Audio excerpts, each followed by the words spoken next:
Hey everyone, welcome back to my channel. My name is Adele Skinner and I am your host. And I have a really special guest with me today. I'm really excited. This is my sister Larissa Reed. Larissa, why don't you go ahead and tell us a little bit about what you do? Yeah, you bet. We've been excited about this for a long time. So I'm excited to be on here. I watch Adele's episodes religiously because she's the bomb. So we're both feminine energy coaches, which is very cool. So by the way, we coach each other all the time. It's Yes. kind of the best. We're each other's favorite clients. Sorry Yes. for everybody out there who are her clients and my clients. Like, We still love you. yeah, we still love you, but we're the best. Yes. So anyways, yeah, so I'm a feminine energy coach as well. And it's a really, dude, this business is the bomb. Just being able to see women step into their power and their majesty, and they're just fantastic. And we love feminine energy. We love women. We love being able to see you out in the wild, and then we loved being able to coach you, and just what a beautiful thing it is. Yeah. So I specialize, if you will, or I focus a lot on meditation. Actually, meditation saved my life, saved my marriage, saved my life. Did I already mention that? Amazing, amazing. Being able to really connect to God inside of you, being able to fall into self-love, fall in love with myself and love with people around me, just being able to see the world through just unwinding my damaged nervous system, is like really huge. And meditation was a huge thing for that. So I'm a certified meditation teacher, and doing things like that has just been so super amazing. Yeah, so that's kind of what I do. Oh, of course, I'm a mother and a wife as well. And so those are amazing so much. I don't know. I don't know what I love the most. I think they're all just, they kind of weave in and out of everything. So Yeah. And it really brings a whole nother dimension when you are a wife and we are a mother. Like when you're trying to heal, you realize you're not just healing for yourself, you're healing for the next generation, you're healing for your children. And then you're learning that you can also heal for the generations before you. And so it's totally. just such a beautiful, wrapped up thing that we get to do, that everything kind of focuses and goes into other areas of your life. So you can't heal in one area of your life without healing in all other areas of your life. And the same thing goes the other way. Like, you can't damage a person in your life or an area in your life without damaging other areas of your life. It's all one. It's all connected. Yeah. I think that was one of the biggest things that I found out, or I realized as I started going into this healing and this learning, is just the power of the healing, that it heals not just the thing that's hurting right now, but the other things that have hurt in your life and stuff like that. So Absolutely. yeah, this is fantastic. Like Larissa said, we love it. It is our life's work. It is our life's passion. It brings us so much joy to be able to have these aha moments with ourselves where we're like, oh my gosh, we just had a breakthrough. We're learning this. We're growing here. And it's super fun also to work with our clients and have the same breakthroughs with them and help them to see where they are hurting and how they can fix that, how they can heal, and how they can really embody that incredible feminine energy that's within us, because we were all, as women, gifted with feminine energy, and it is so different than what we have originally been taught of how a woman is supposed to act and react in the world and to show up in the world. And so that has been so massively healing for us as we have come in tune with our feminine energies, and then really taken it on as our job, for, if you want to say, to really empower and show other women that there is such a more peaceful, better way of living. Well, we have a friend, Adele, who calls it her ministry, like her coaching. She calls it her ministry, being able to help women and like being able to receive insight and download from God themselves. And she calls it her ministry, and that really resonates with me. So it's our job, it's our ministry, it's our calling. It's our heart passion. We feel it within us. We light up. And I know that is because it's how we're supposed to show up. It's what we're supposed to be doing. And so when we are able to teach that and show that to other women, there is so much incredible energy that is released through There's that. something to be said too about when you come from a really damaged, traumatized place, being able to transform that pain and that trauma into light. There's something to be said about being able to talk to somebody and say, "Oh, I know how you feel because I've been there. So let me show you how I got to where I am." One of my favorite things about me, one of the gifts that I've really, oh man, is one of my favorite things about me is I have this incredible ability to pick out patterns. So say that I'm talking to you and you're like, this and this and this is going on in my life. It's almost like in my brain, it's like a connect the dots, and I can see, okay, first of all, I can see how you got to where you are, which is where you don't want to be, which also leads me to be able to backtrack in my brain, backtrack to get to where you want to be. So you're saying this is where I am and this is where I want to be. And I feel like God's given me this incredible gift of being able to see the pattern, and to see the pattern of how the world works, and see the pattern of how people interact with each other. Like, my brain works in patterns, and it is such a cool thing to be able to see that. And it, because I used to be so confused and discombobulated in my brain, to be so clear in that now really speaks to the amount of healing that my nervous system has gone through, and that I've facilitated my nervous system to be able to see those kind of patterns. Does that make sense? Yeah, it does. And I love that you're like talking about that, because sometimes it is our deepest trauma that like shows us what our deepest calling is. Because I feel like the trauma that I've been through, my divorce and the breakup of what I had planned on being a forever union with my family and with my husband, like that was so traumatic. And the things that I experienced in the marriage, like it was a very, very traumatic thing that I went through. But through that, God is so incredible. Like I love him so much. I love him so much. He's so good. He is able to transmute your deepest trauma, your deepest pain, if you are willing, into your greatest gifts, your greatest blessings, and your greatest joy. Like I have felt that personally as I have worked through my trauma, and as I've worked through the abuse and the pain that I have experienced. I hold so much more empathy than I ever did before, even towards those people who were hurtful towards me. Like I have learned to be able to be so much more empathetic. And I know it's because I was so willing to take the pain that I had felt and give it to God so that he could transmute it into something beautiful. And I love that what you were saying, like before you were like so confused and you were like really struggling with like, what's my path? How does my brain work? How does this work? And when you really like go into the healing, God is like, oh, I have a plan for you, and it's going to be beautiful. And he is just waiting for us to be willing. It's so funny that we're moving into talking about this, because literally this is what I was studying in my inner work, in my personal study this morning, about. It's such a fascinating concept to think that the only thing, okay, check this out, the only thing that we can surrender to God is our free will. That's the only thing that he has not given us, that he, like, for example, anything else that we want to give him, if we want to give him tithing, if we want to give him, like if we want to fast and withhold food from ourselves to humble our spirits, if we want to give him our time, everything else is something that he's already given us, and we would just be giving back to him. The only thing, you guys, that we are sovereign of is our choice, our agency, our free will. Isn't that crazy to think about? Really cool. And even animals, they don't have free will. They are, by their natural law, they are required to be, what's the word, like servants to nature. Yeah, to their they species. They don't have free will. We are the only ones that have free will, and that's the only thing that God requests of us, and it's the only way that he can fully bless us, is if we are in alignment with him and fully surrender our free will to him. So yay for us for paying tithing, yay for us for, I don't know, giving service to other people of resources, yay for us for giving, like that's all wonderful, because it all represents our giving of our free will. But what if you're down on your knees and you're just saying, like what you were saying, I want to learn to forgive the people who have hurt me? That's a hard one. I guess a big one. It's a big one. Yeah, that's a big one. What are some other really hard things that we've done? Choosing to be happy instead of being right. Yeah. Like, what do you want me to do instead of what do I want to do? I love that you said that, because I was going to say that too. I was going to say something along the lines of just like surrendering control. Like we used to talk about this. That's been like a big theme for you lately. Yeah, I know. Like we used to like gag, like literally at the word surrender. We were like, yeah. Oh yeah, I forgot about that. Like, nope, that like felt so gross, but because now we love it. Yeah, but because like of the world's version of what surrender looks like, or even like, oh, wives, you must submit to your husband. I'm sorry.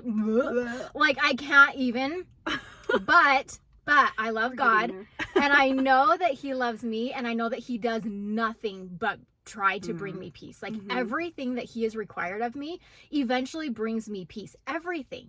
And so I have learned to that, like, yeah, like you were saying, not try to be right, but be in alignment with God. And that goes with the surrender. Like a phrase that I have used a lot lately is, what is my job and what is God's job? And I really like to differentiate between, okay, what do I need to do in this situation?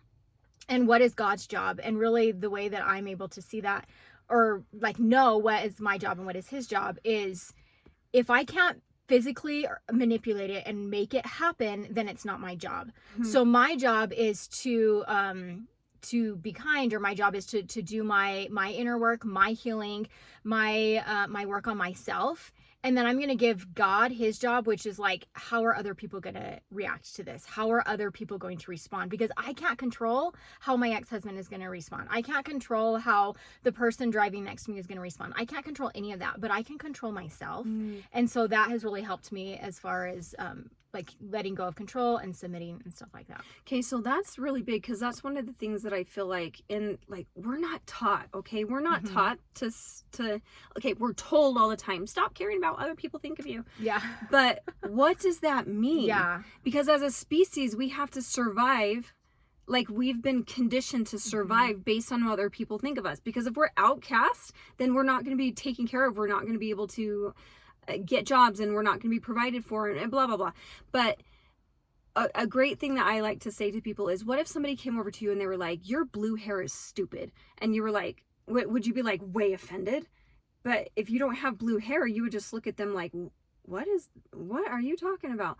So the thing is, people are only, you're only hurt to the degree that you believe other people about you, right? So if somebody came to me and they were like, you're a bad mom, I would probably be hurt, because I'm a normal human woman and I'm going to be a little bit insecure about my mothering skills or whatever like that. But if they came to me and they said, you're a purple monster, I would think they were nuts. Like, so my job is to get to the point to where I am not insecure about my motherhood skills. What are some other things about our relationship, so that somebody can't come and try to hurt us in our relationship, or our mothering skills, or our worthiness. There's so many things that whatever somebody says to you and you find that it hurts, it's because they're bringing to the surface something that needs to be healed. And they're not the bad guy, and you're not the bad guy. It's that thing, that needs to be healed. And there's so much to be said about being able to recognize that everything outside of you is not the enemy. In fact, there is no enemy. No, yeah, there's really not. And that, honestly, that was a super hard thing for me to wrap my head around, because I'm sorry, there is an enemy. When you're going through a divorce, like, everybody's the enemy. Like, that's like, was the original, right? Or when you're going through any trial, like, you feel like there is an enemy, because if there's not an enemy, then it forces you to look at yourself and be like, what part of me is hurting myself? Like, what part of me inside of me needs to be healed? And you guys, like, that's some serious self-reflection. And if you are like down for getting peace and like really getting in alignment with God, I think that's one of the main things you have to do, is you have to be willing to look at yourself and be like, okay, nobody is making me feel this way. Like, what is it? How can I heal? What can I do? And I actually want to jump into, you were talking about meditation. And I feel like that was my breakthrough, is when I started meditating. I was able to connect so heavily with my Heavenly Father and my Heavenly Mother that I started gathering my divine worth from what they were telling me instead of what other people were telling me. Can you speak to that a little bit? Like, I would love to hear. Totally, because that's the same thing that happened to me. That's exactly the same thing that happened to me. In fact, I've told you this story so many times, but I have a vivid recollection. It was like, gosh, I'd only been meditating daily for a couple of weeks.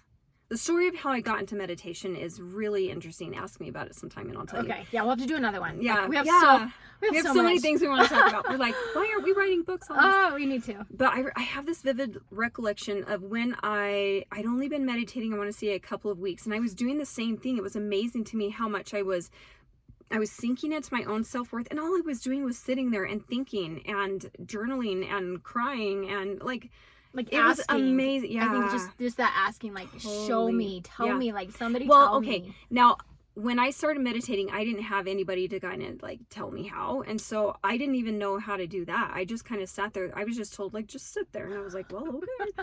So I did, not realizing that I was asking, but I think unconsciously I was. Anyways, back to my story. So I have this recollection of when I had been gathering and sinking into all this self-worth and just feeling and hearing what God thought of me and how different it was of what I thought of me, which is a really hard pill to swallow. You know, you think that you have self-confidence and you realize you don't, and God has so much more to speak to you about that. Anyways, so in our living situation that we were in at that time was very stressful. Our work in our living situation, anyways, there was a lot of stress, and my husband was very stressed at that time. And when people are stressed, they take their stress on other people. So no hate to my husband, but he was extremely stressed during this time of his life. And so he had this pattern of being very irritable with me.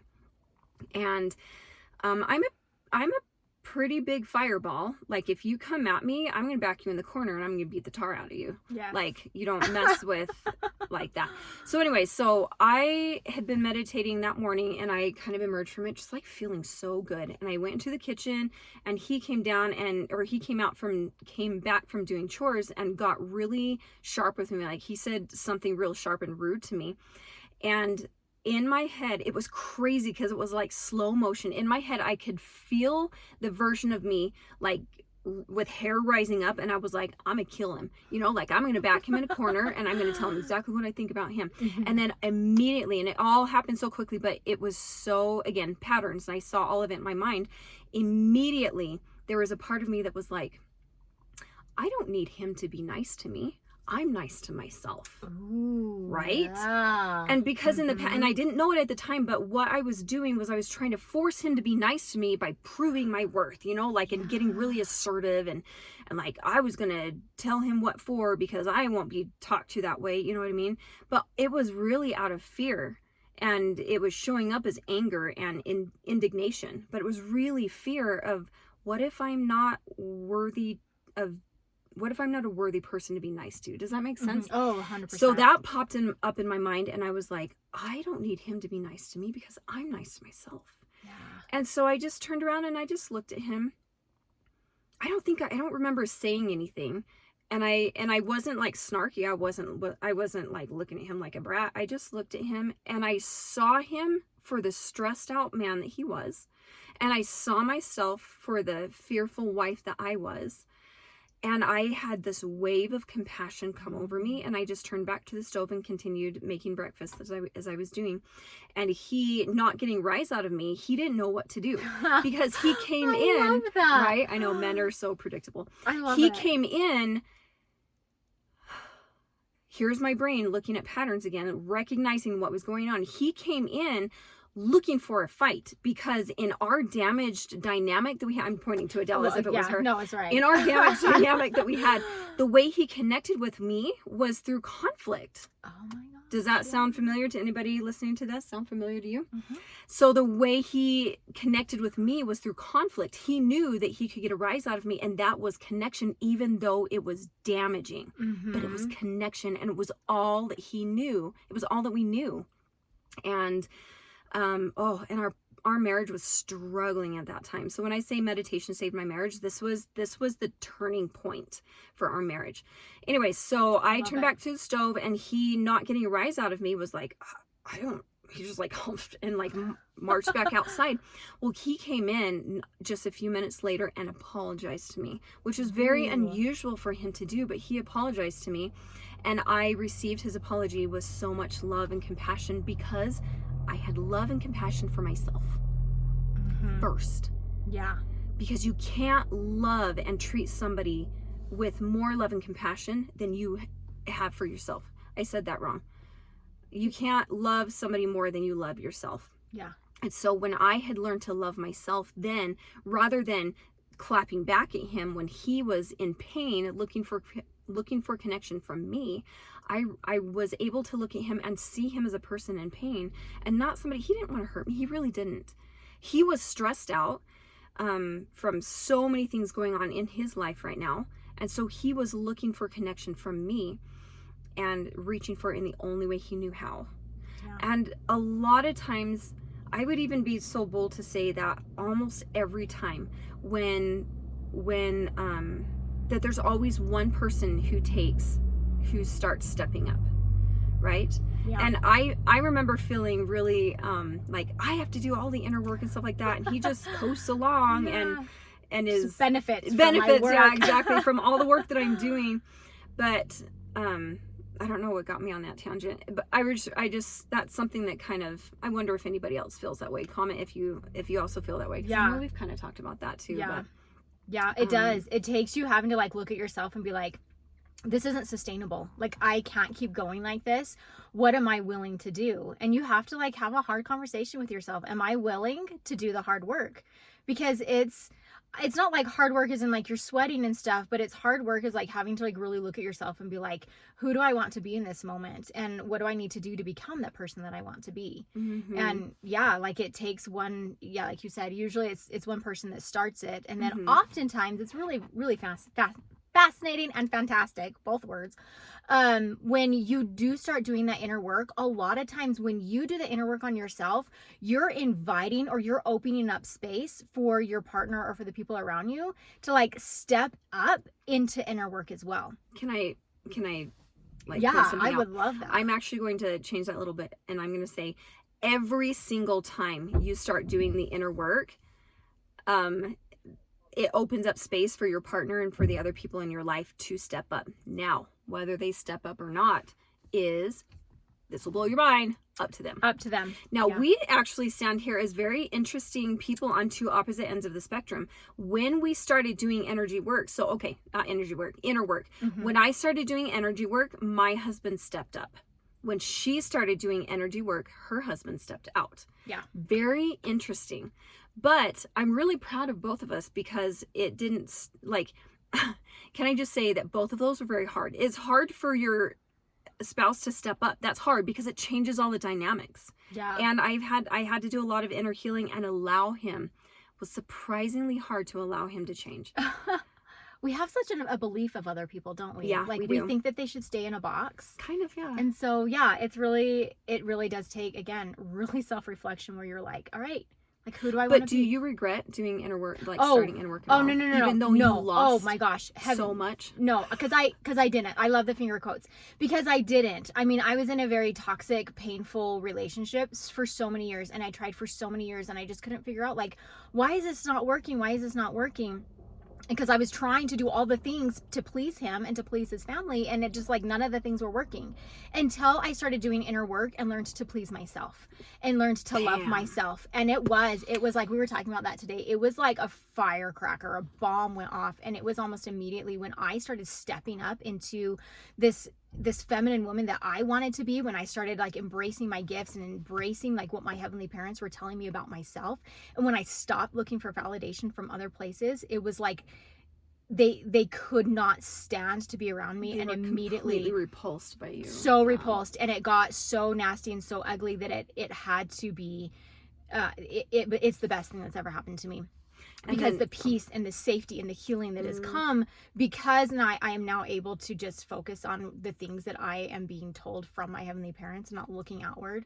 It has been mind-blowing. So like, you lost a lot of things, and that is 100% true. You lost a lot. But what painful. You gained was so valuable, is what I'm hearing. Yeah. And like, just that self-respect for myself and knowing my worth, that is more worth, that's worth more than anything else. So Adele, what would you tell somebody who, if they came to you and they were like, I am so afraid because what if I start doing inner work and my husband leaves me? Yeah. Oh my gosh. Okay. Yeah. So what I would tell people is start doing the inner work and just listen to what Heavenly Father has to say to you, because what he has to say to you is so healing that you yourself will start to be repulsed by the behavior of those people that are hurting you, and it gets to the point where it's not painful for them to walk away. It's actually a relief. It is like such when a he relief. finally left. It is such a relief. And that's like sad to say, because again, you know, like in our culture, in our religion, like you make covenants to stay with someone, but you get to that point where you're like, I can't keep giving of myself and losing myself and being hurt. And when you start learning your own value, you realize we're just not compatible. This is just not going to work.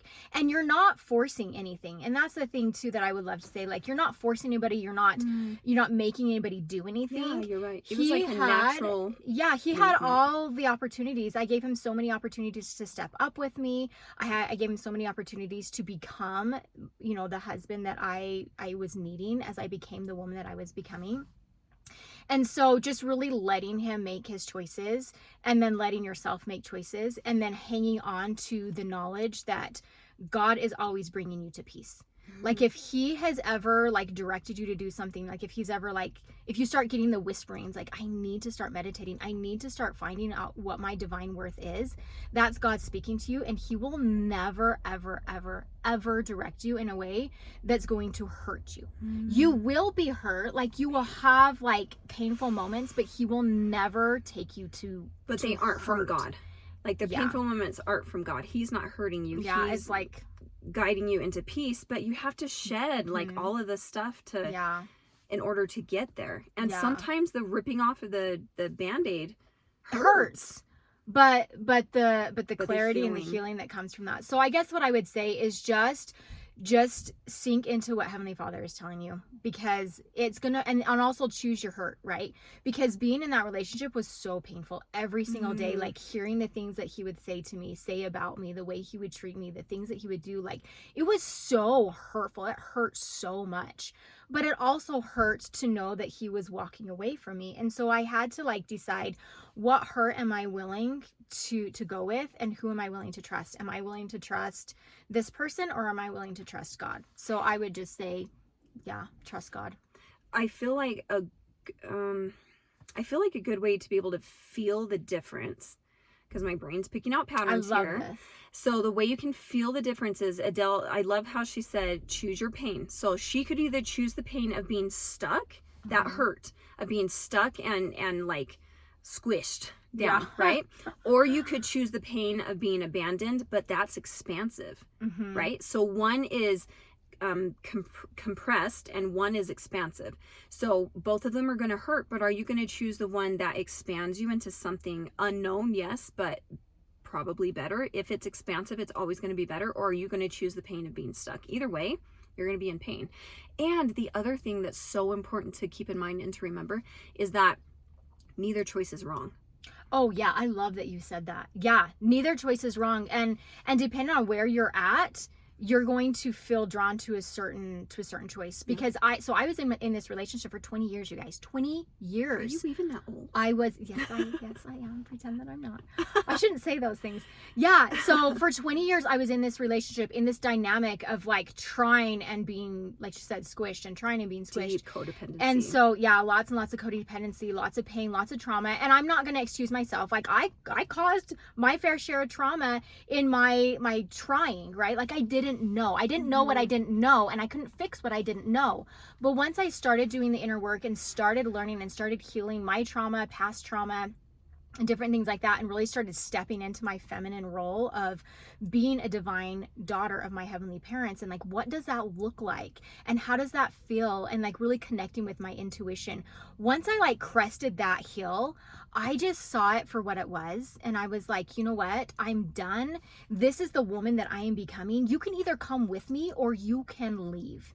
And once I kind of gave him that permission, it was like, all right, I'm out. Like he just didn't want that anymore, and I didn't either. Like we kind of both came to that agreement, like we are just going in different directions.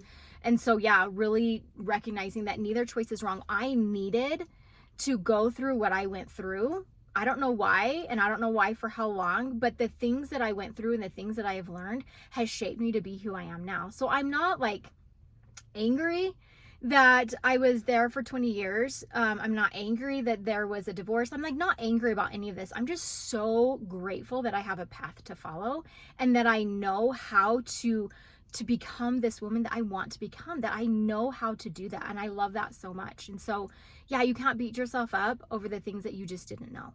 Because a lot of times I'll look back and be like, oh, if I would have only known more about feminine energy, if I would have only known the damage that I was causing when I thought that I was doing good. But I didn't know. And so really giving myself compassion. And that's, I think, what we would both tell people very much in any type of like trauma situation is like, first you need to like give yourself compassion. You need to love yourself, because what you didn't know, you didn't know.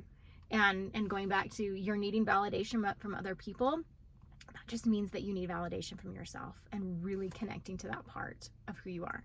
I feel like that's something that's been coming up in my coaching sessions as of late, is that so one of the really powerful laws of the universe talks about how our outer world represents our inner world. So if you're seeing things happen in your outer world, or if people are triggering you in specific certain ways, it means that that's something that's actually going on inside.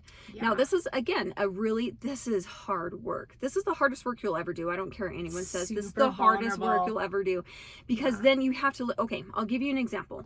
So, I love her. So my sweet client that had me thinking about this a lot is she's in a relationship, a really good relationship, and she feels like she is really needy, and she's always like needing to ask him for validation, and she's kind of embarrassed about that. She's like, what if he is getting annoyed with me? And immediately my brain was like, girl, you don't need his validation. You need your validation. You don't need him to check in with you throughout the day. You need to check in with yourself throughout the day. So her sweet man that she's in a relationship with is really playing the part for her of showing her what she needs to do for herself, but nobody's ever told her that. So she thought that she would be happy if she just got enough validation from him. That's the other thing she told me. She's like, I feel like he's getting frustrated with me because I ask him and then he gives me some, but it's never enough. Like, I'm never satisfied. Then I need more. And she's like, I feel so dumb. You know, all these things as women, it sounds hurts. Like you want them to just naturally. Yeah, but it's funny because he's doing all of that for her. And she's like, it should be enough. Why am I not fulfilled? And I was like, well, it's because you're not giving it to yourself. Yeah. It's just a representation of what you need for yourself. And it was a huge mind-blowing thing for her because she realized, she was so cute because she was like, so what you're saying is whenever it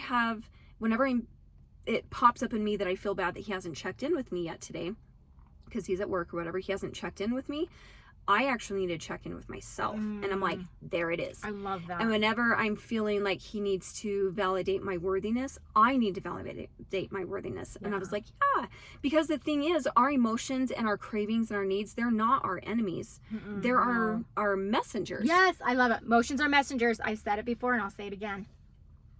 So basically, like, your cravings and your insecurities, they're not your enemies. They're your messengers. Whenever you feel that, instead of putting that responsibility on him, he's just your mirror. He's a really good sweet man who's playing that part for you, and you actually need to go inside. And what is going to happen, I promise you, if she does that, and I know she will, because she's one of those clients that actually does what I says that she does. I know she's the best. I hope she's watching this, because you'll know who you are if you're watching this.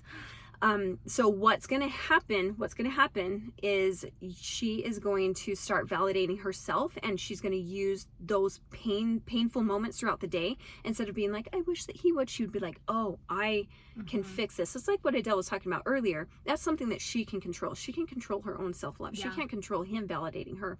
She can't control her validating her. So what's going to happen is she's going to start validating herself, and he's going to be magnetically attracted to her. Like, he won't be able to get enough from her. And he's going to want to validate her because she doesn't need it from him. She's already getting it from herself. Excuse me. And it's going to just make him crave her more and want to check in without even being asked to, because she's already meeting her needs. Oh, that's a whole nother story. I'm so excited. I want to get into that. I really want to teach now about magnetic femininity. We've got to do that. Okay, next one. We'll talk about magnetic femininity, because that is a massive thing. When you stop chasing and you start loving yourselves, oh my gosh, like, people and things just can't help but be drawn to you. So just know, like, your feminine energy is so powerful. We didn't really talk a whole lot about feminine energy. We mostly talked about inner work and stuff like that, but it's all interconnected, because that is the feminine. She is the feeler. She feels things. And so when we talk about like meditating and really having to like look at ourselves, that is all feminine energy work. As we really connect to our bodies, connect to our heart, and connect to our soul, that is feminine energy. And it's the answer to everything. It is for women. Not even joking. For women, it is The 100% the answer to everything. It is your roadmap to peace, to happiness, to everything, because it is our design blueprint, our divine blueprint. Sorry, it is like how we were created. So yeah, it is so special. Yeah. Well, thank you so much. I love that you came on here with me. Again, we need to just start our own podcast where we do this every week. But I've loved this. This has been so good, and it's been so exciting to be able to share our healing journey, because I know that the pain and trauma that we have been through, the things that we've been experienced, it hasn't been for no reason. It has been so that we can hold space and be empathetic and share and love those women around us who need us.